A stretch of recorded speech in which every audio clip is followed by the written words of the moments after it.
2x to 5x kind of a growth in the teleconsultation in the pre-COVID versus the post-COVID numbers. And within the private space, I think there are three kinds of entities who are trying to make a large dent. One is the big hospital chains, including the Apollo, Fortis, Max, and Manipals of the world. Second is the specialty clinic chains, including Cloud9, so just delivering teleconsultations for that specialty.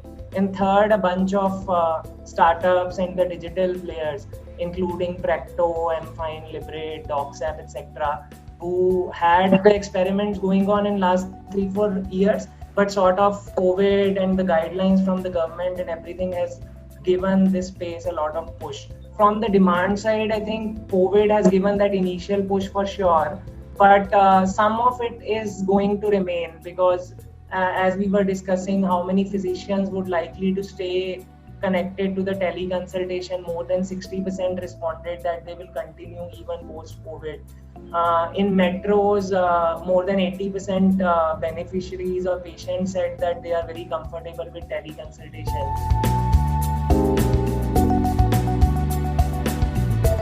Biggest value proposition, one is care is coming closer to the patient, which was always the intent of primary healthcare at least.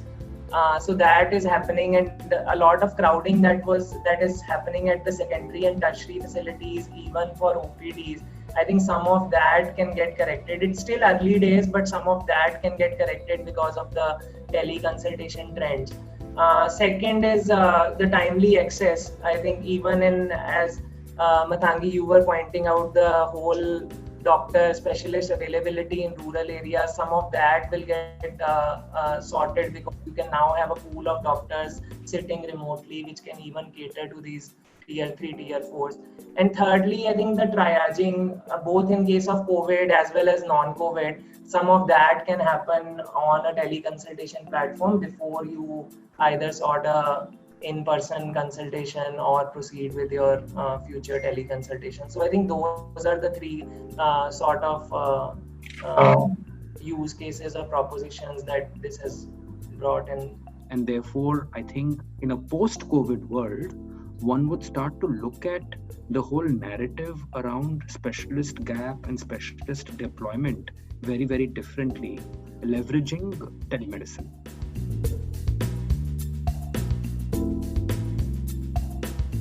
Then there is a spectrum on the funding and also the role split. So what is, for example, it could be purely a public play, eSanjeevani being a very good example. And eSanjeevani is now being rolled out pan-India across all the health and wellness centers. So I think that would become a one big play going forward if we are to sort of take care of some of the IT challenges and the operational challenges. That could be one.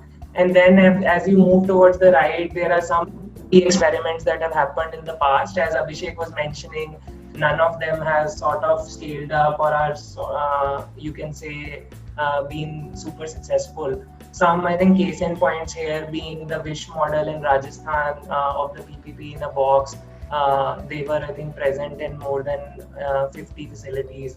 Global model in West Bengal and a few other states, 100 centers. Apollo has centers in UP, MP, and a couple of other states.